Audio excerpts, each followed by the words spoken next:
Options trading can involve many different strategies. It's important to understand how each of these strategies work, the associated benefits and risks, and how to choose the strategy most applicable to you.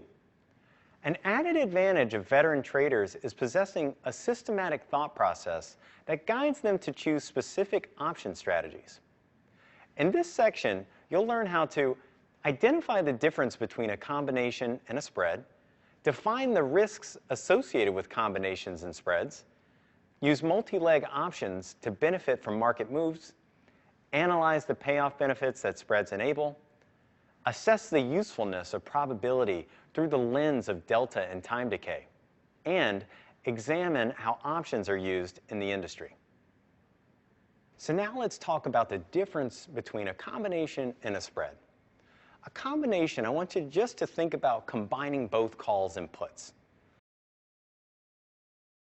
So if you buy a call and a put, it's a combination trade. You sell a call and a put, combination trade. If you buy one and sell the other, it's a combination trade. Whereas a spread has to do with either two calls or two puts.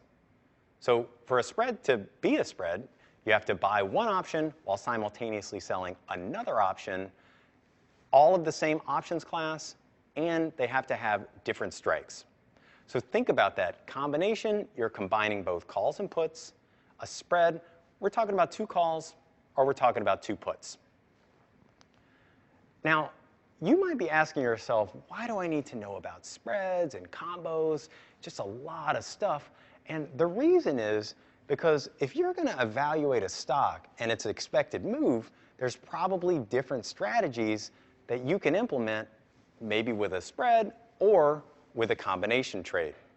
So the first thing that's important to know is that you can express your expected outcome for the stock between now and expiry. So if you think the stock's going to go up, there's going to be a bullish structure that you're going to put together. If you think the stock is going to go down, you'll need a bearish structure. Maybe you think the stock's going to be volatile or not volatile. Those are the things that you have to realize that spreads and combinations come into play based on your expected outcome. Additionally, risk is very important. So depending on how you structure your trade, there could be limited risk or unlimited risk.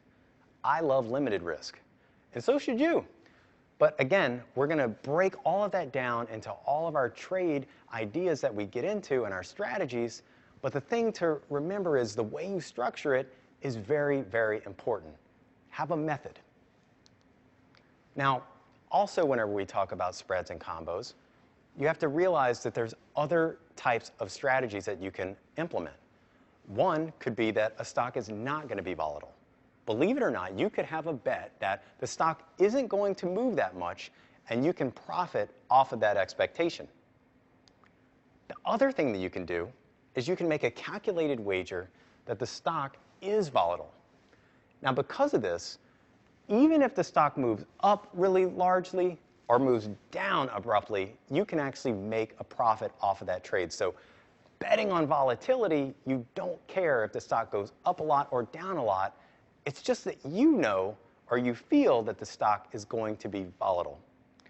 And then to wrap this all up, here is the basic bottom line.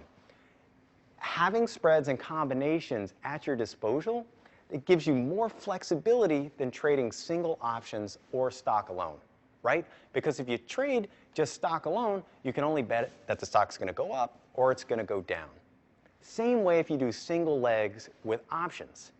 Allowing these spreads and these combinations give you a lot more versatility. There's a lot of things that can happen with a stock, and just knowing exactly how to structure your trades can give you that added edge that you need.